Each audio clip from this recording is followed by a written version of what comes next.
दरभंगा में उत्तर प्रदेश के मुख्यमंत्री योगी आदित्यनाथ के पप्पू अप्पू टप्पू वाले बयान को लेकर सियासी बवाल थमने का नाम नहीं ले रहा है। आज इंडी गठबंधन के 3 और बंदर आ गए।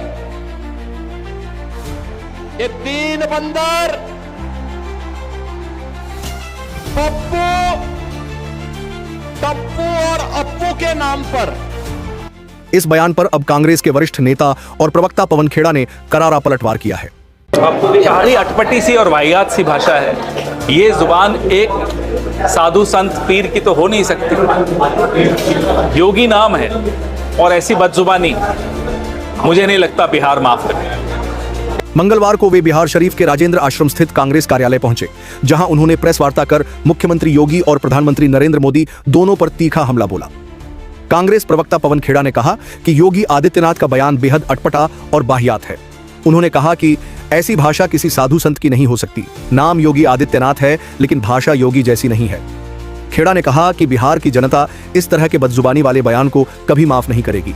उन्होंने योगी को नसीहत दी कि बिहार के लोगों पर टिप्पणी करने की बजाय अपने राज्य का काम बताइए।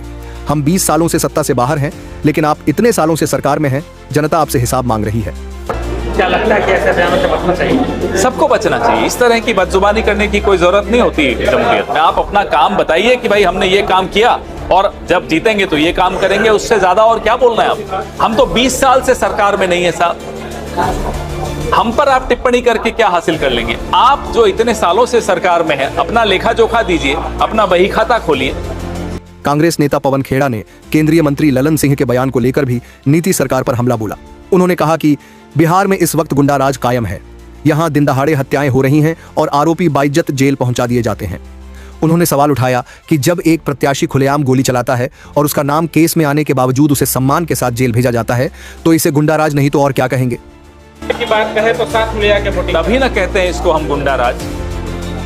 ऐसा गुंडाराज कि जहां एक प्रत्याशी इनका गोली चला देता है, हत्या कर देता है, फिर जब आप लोगों का दबाव पड़ता है तो उसको बड़ी बाइज्जत जेल में ले जाया जाता है। ये गुंडाराज नहीं है तो मुझे बताइए क्या है? प्रधानमंत्री नरेंद्र मोदी के कट्टे वाले बयान पर प्रतिक्रिया देते हुए खेड़ा ने कहा कि देश के प्रधानमंत्री को इस तरह की भाषा शोभा नहीं देती। यह बयान न केवल शर्मनाक है, बल्कि मानसिक दिवालियापन का परिचायक भी है। उन्होंने कहा कि प्रधानमंत्री का यह बयान उनकी सोच और सियासी मानसिकता को दर्शाता है। ऐसा बयान देश के सर्वोच्च पद पर बैठे व्यक्ति के लिए उचित नहीं है। सर, पीएम के कट्टे वाली बयान को लेकर आप क्या कहें? बहुत शर्मनाक, बहुत वाहियात बयान है। देश के प्रधानमंत्री को, देश के राजा को इस तरह की बदजुबानी नहीं करनी चाहिए। हो सकता है ये आपकी सोच ऐसी हो सकता है आपकी मानसिकता, आपकी सियासत ऐसी हो जहां आप कट्टों से ही काम लेते हो सकता है हमारे जो कुछ साथी कांग्रेस से छोड़ के गए वो भी कट्टों की वजह से छोड़ के गए हो, हमें नहीं मालूम। लेकिन हम और बिहार और ये देश, ये सभ्यता इस तरह की जुबान को बर्दाश्त नहीं करती। सर, आप बिहार में आए हैं तो क्या लग रहा है? महागठबंधन की हवा क्या लग रहा है? आपके चेहरों से देखकर मैं बता सकता हूं कि बदलाव की आंधी चल रही है। पवन खेड़ा के इस बयान के बाद बिहार की सियासत और गर्म हो गई है। योगी आदित्यनाथ और प्रधानमंत्री नरेंद्र मोदी पर उनके तीखे हमले से राजनीतिक माहौल और चढ़ गया है। अब देखना होगा कि बीजेपी की ओर से कांग्रेस नेता के इस आरोप पर क्या जवाब आता है। फिलहाल बिहार चुनावी सरगर्मी के बीच नेताओं के बयानों का दौर लगातार जारी है।